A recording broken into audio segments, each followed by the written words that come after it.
할렐루야.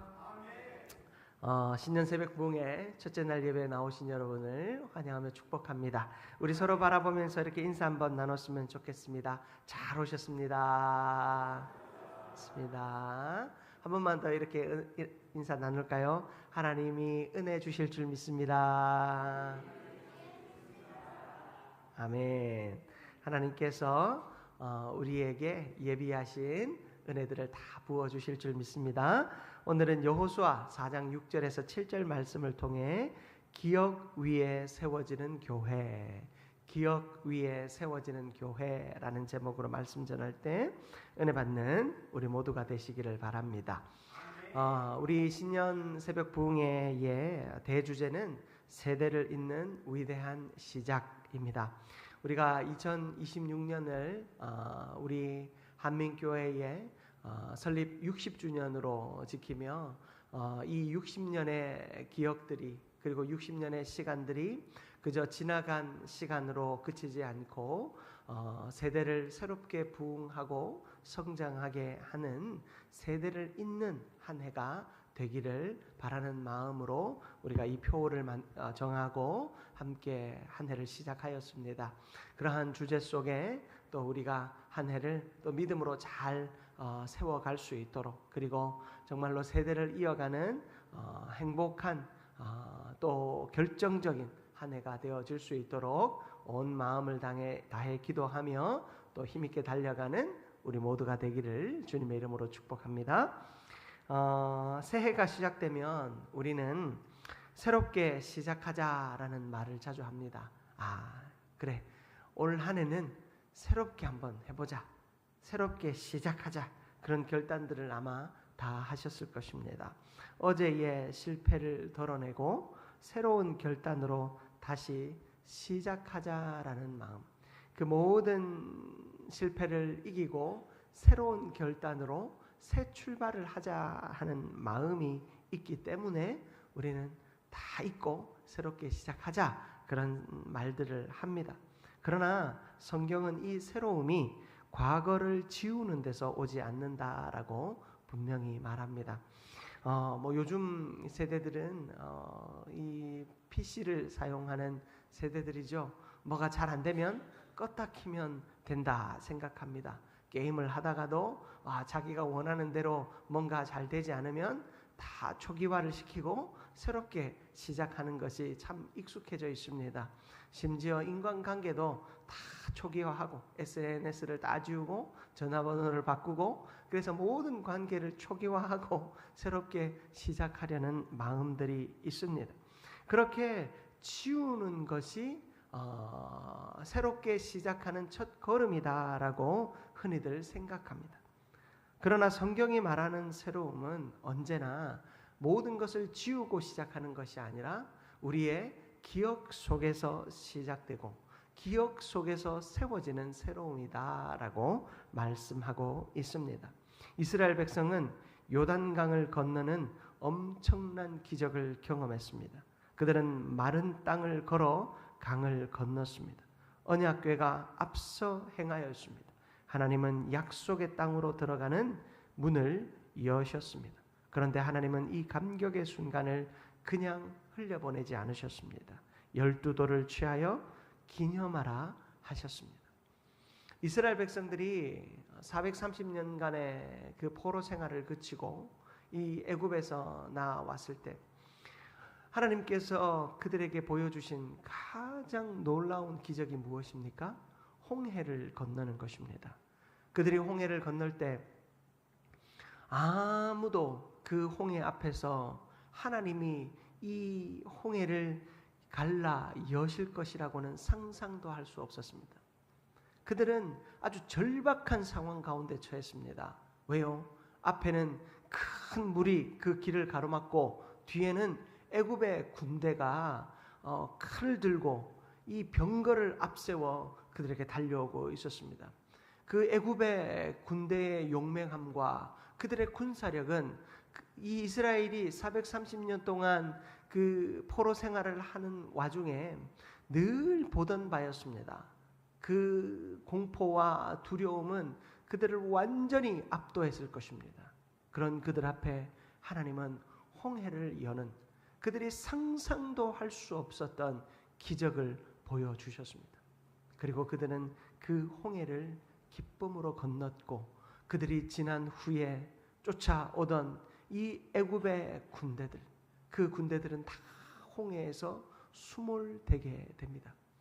여러분, 이스라엘 백성들이 나온 행렬이 아주 어마어마했습니다. 한 200만 명은 되었을 것이다 라고 성경학자들은 추측하는데, 이 200만 명이 군대만 200만 명이었겠습니까? 힘있고 건강한 청년들만 200만 명이었겠습니까? 갓난아기로부터 시작해서 늙고 병든 자들도 가득했을 것입니다. 그들의 행렬이 다 홍해를 지나기까지 하나님은 흑암 속에 애굽의 군대를 가두어 두셨습니다.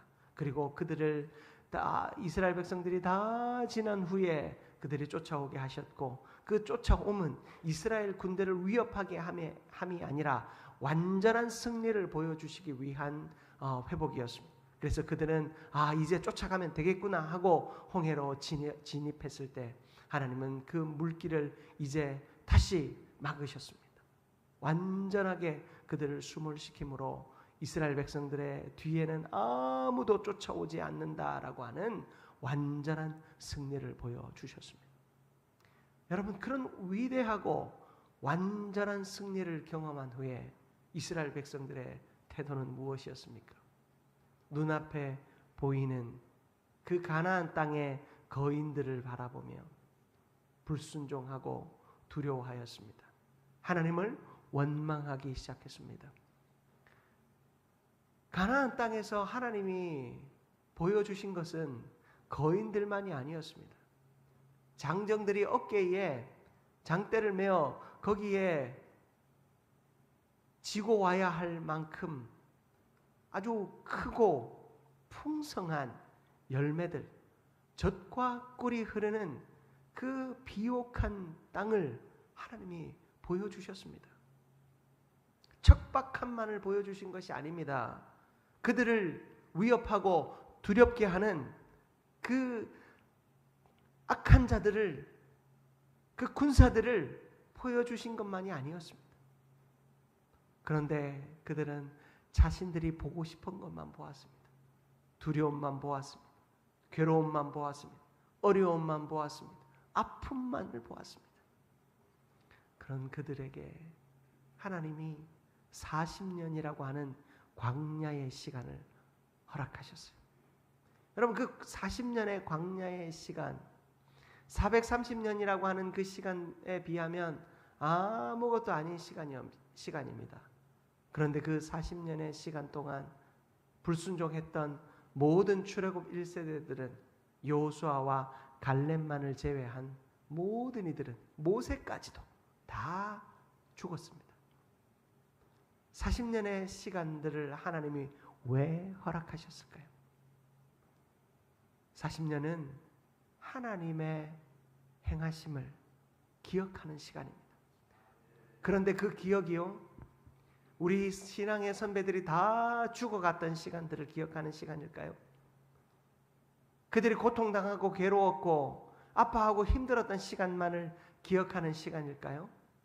여러분, 그 40년의 시간은요, 이스라엘 백성들에게 하나님이 불기둥과 구름 기둥으로 동행하여 주셨음을 기억하는 시간입니다.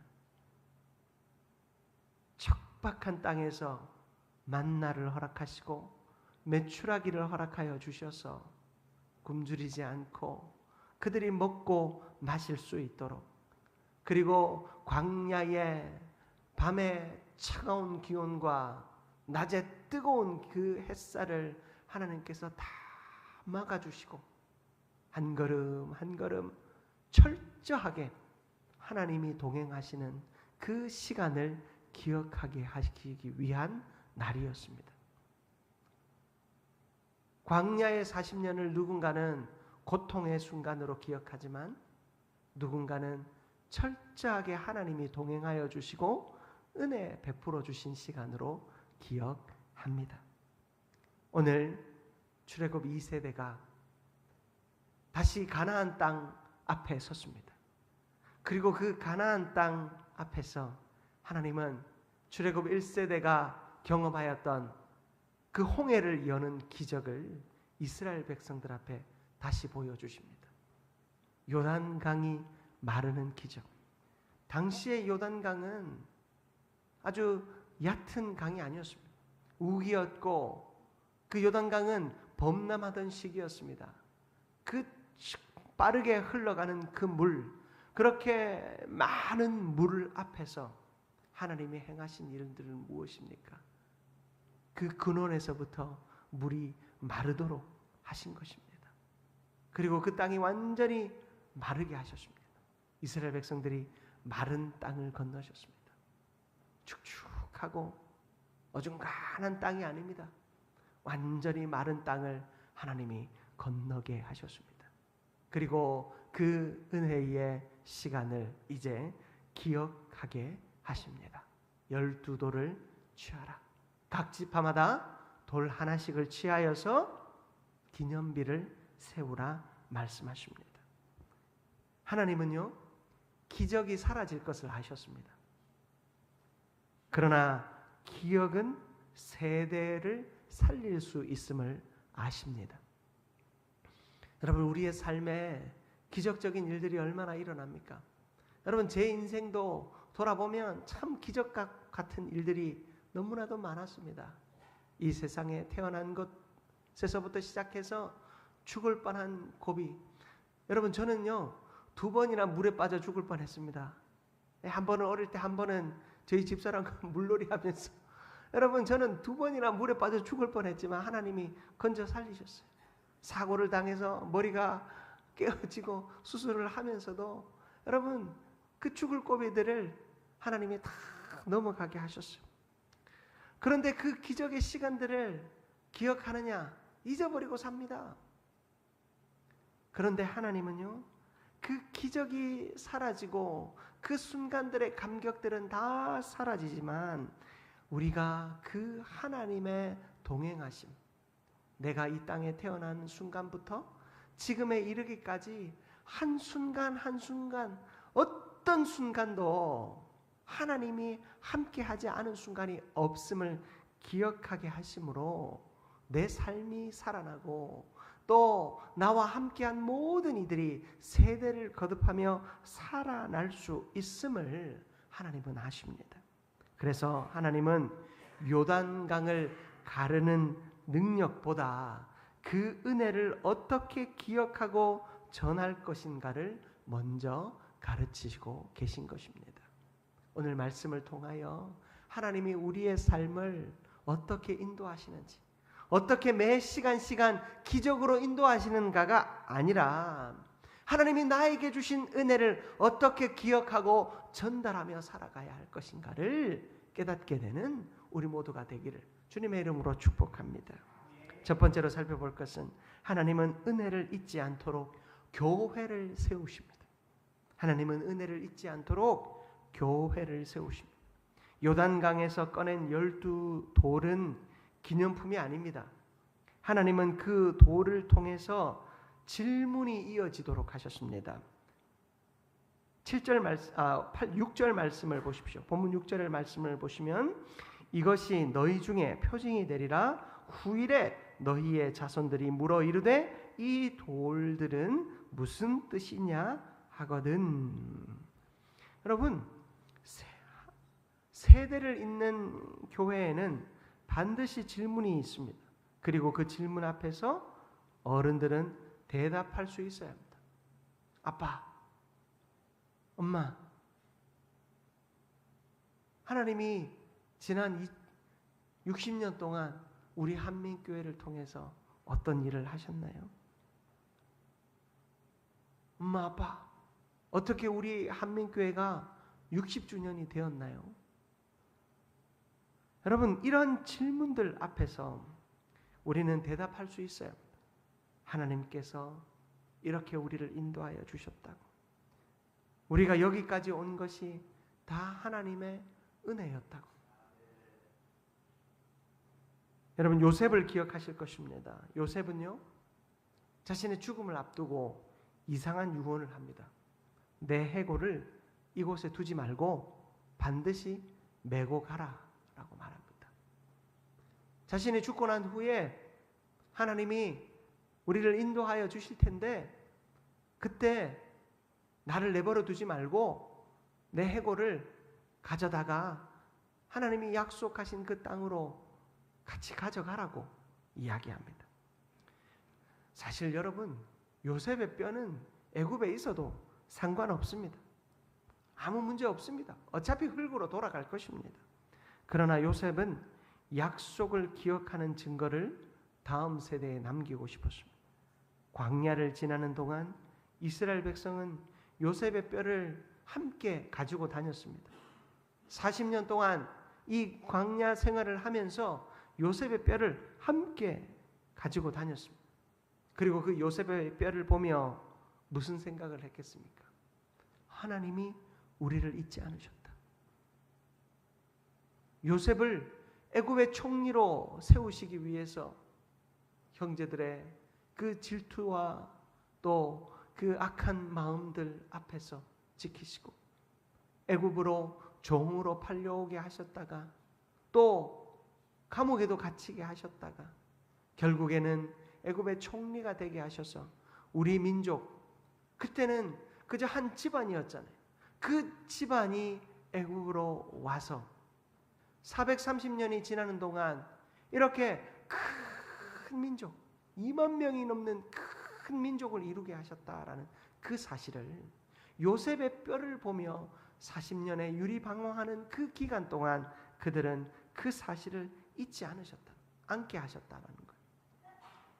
그들은 우리가 걷는 이 길이 결코 우연이 아니다라는 사실, 결코 이 일은 그저 의미 없는 시간이 아니다라는 사실을 그 요셉의 뼈를 보며 기억하게 하셨습니다. 교회가 은혜를 기억하지 않으면 다음 세대는 교회를 역사 없는 단체로 여길 겁니다. 그러나 기억이 살아있는 교회는 다음 세대에게 거룩한 영적 정체성을 물려줄 수 있습니다. 우리 한민교회가 지난 60년 동안의 시간 속에 하나님이 어떤 일을 행하셨습니까? 내가 이 60년을 다 이 한민교회 가운데 살아내지 않았다 할지라도 그 역사 속에 일부였던 저와 여러분의 시간을 통해 하나님은 어떤 일을 행하셨습니까? 여러분, 이 시간이 결코 한순간도 의미 없는 시간이 없습니다. 어떤 이들에게는 고통과 괴로움으로 기억되는 시간일 수도 있고 어떤 이들에게는 참 감격의 순간으로 기억되기도 할 것입니다. 또 어떤 이들에게는 어린 시절의 추억으로 기억되기도 할 것입니다. 그러나 여러분, 그 모든 시간을 통하여 하나님이 일하셨음을 기억하는 저와 여러분들이 되시기를 바랍니다. 하나님이 우리 가운데 행하셨던 일들을 돌아보십시오. 하나님이 우리 가운데 어떤 일을 행하셨는지 돌아보십시오. 여러분, 저는 사진첩을 보는 걸 좋아한다고 했잖아요. 요즘은 휴대폰에 사진들이 다 있는데 제가 가진 휴대폰은 가끔 이제 누군가의 생일이 되면, 제 가족의 생일이 되면 그 가족의 생일날 그 가족과 함께 했던 추억들을 동영상으로 만들어 가지고 이렇게 보여주는 이 서비스가 있어요. 그래서 그것들을 이제 보다 보면 깜짝깜짝 놀랍니다. 이럴 때가 있었다고? 우리가 여기를 갔었다고? 이런 사람과 함께 했었다고? 그런 시간들, 내 기억에서 완전히 잊혀졌던 시간들이 생각이 날 때가 있어요. 사랑하는 성도 여러분, 우리의 역사를 돌아보며 지난 60년간의 발자취를 돌아보며 하나님이 행하신 일, 또 하나님이 일하실 것들을 또한 바라볼 수 있는 우리가 되기를 바랍니다. 그리고 그 시간들을 기억하며 하나님 앞에 감사하는 우리가 되기를 축복합니다. 두 번째로 살펴볼 것은 기억을 세우는 교회가 미래를 준비하는 교회가 된다라는 사실입니다. 시편 102편 18절 말씀인데요. 제가 읽어드릴게요. 이 일이 장래 세대를 위하여 기록되리니 창조함을 받을 백성이 여호와를 찬양하리로다. 아멘.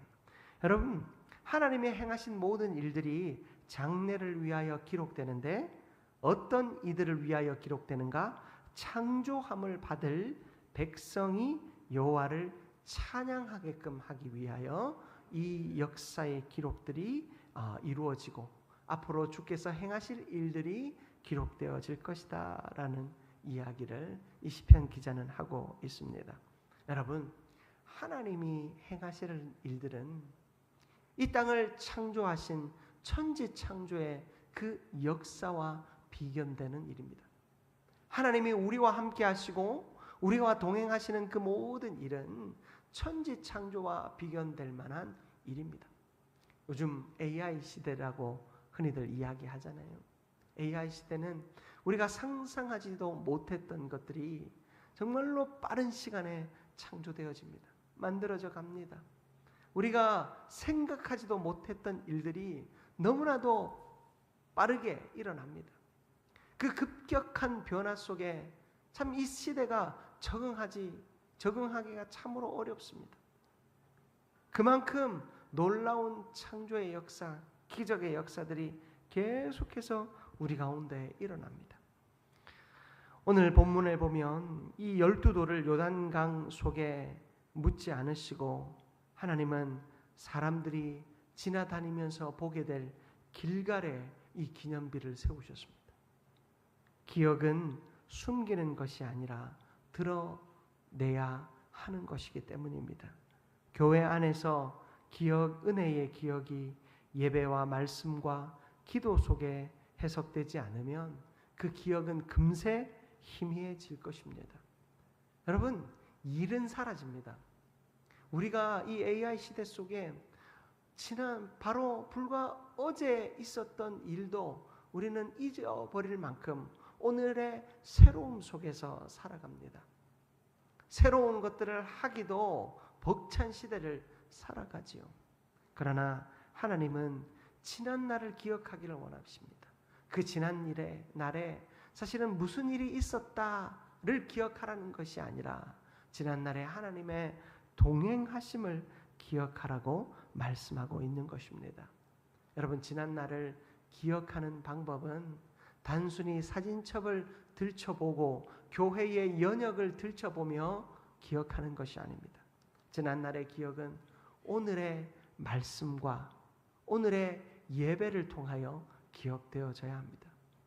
지난 날의 은혜는 오늘의 우리의 헌신과 오늘의 우리의 충성을 통하여 계속해서 기억되어져야 합니다. 그렇게 재해석되어지고 재창조되어지지 않으면 우리의 기억은 금세 흐려지게 되고 우리의 지금의 형편에 따라 누군가는 원망하고 불평하며 누군가에게는 아무 의미 없는 시간이 될 수도 있습니다.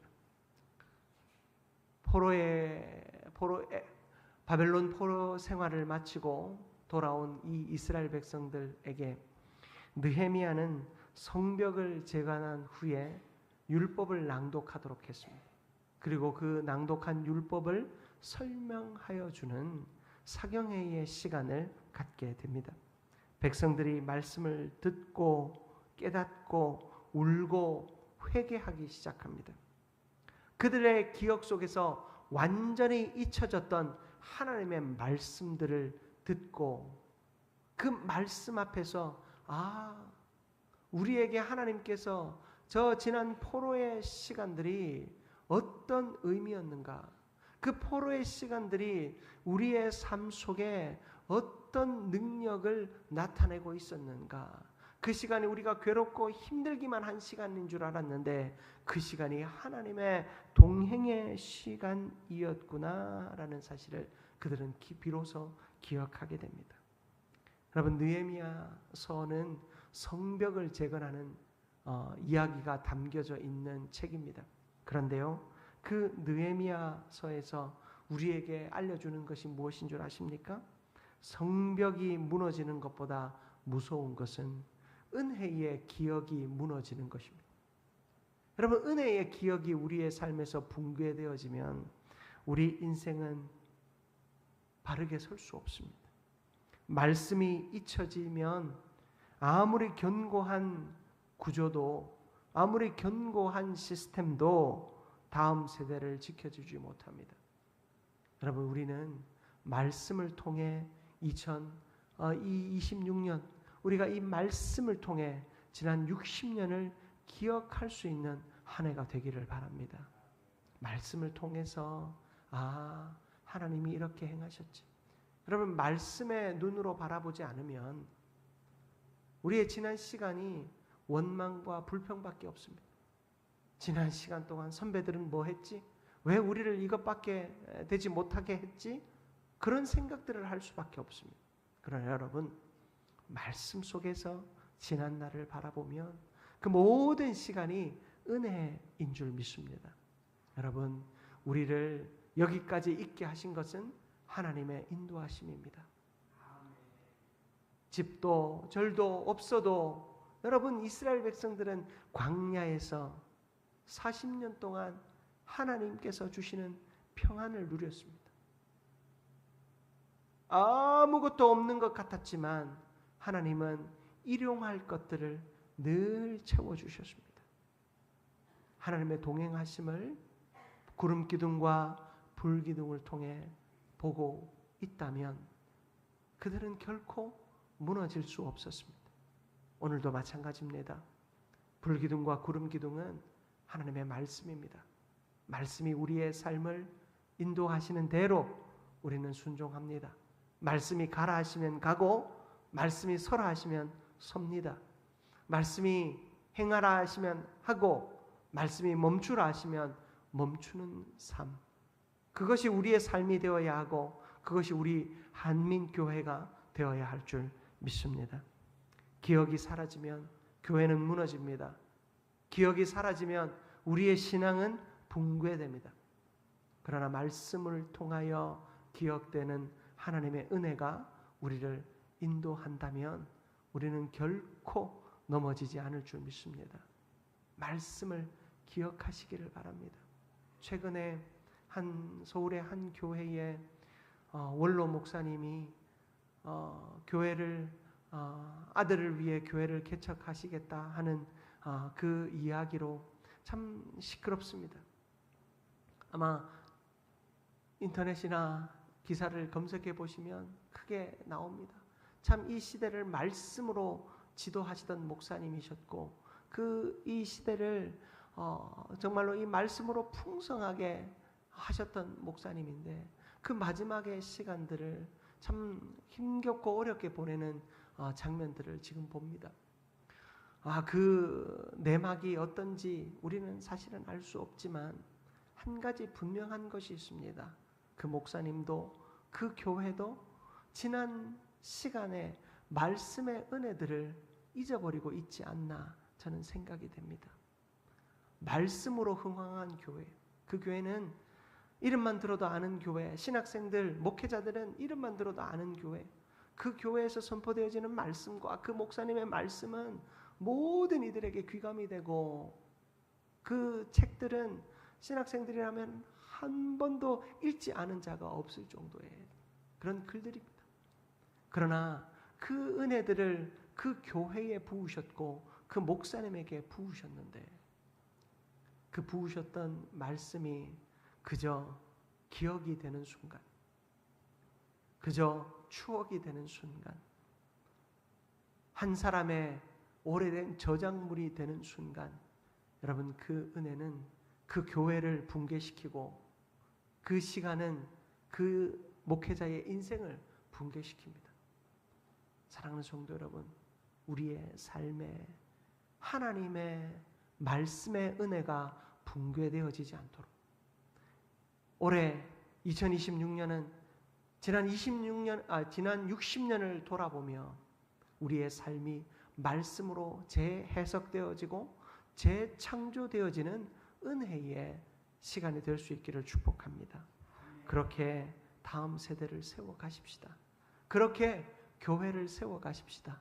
말씀으로 지난 날들을 돌아보고 말씀으로 앞으로의 날들을 바라보며 말씀으로 우리의 시간을 바라볼 수 있는 우리 모두가 되기를 축복합니다.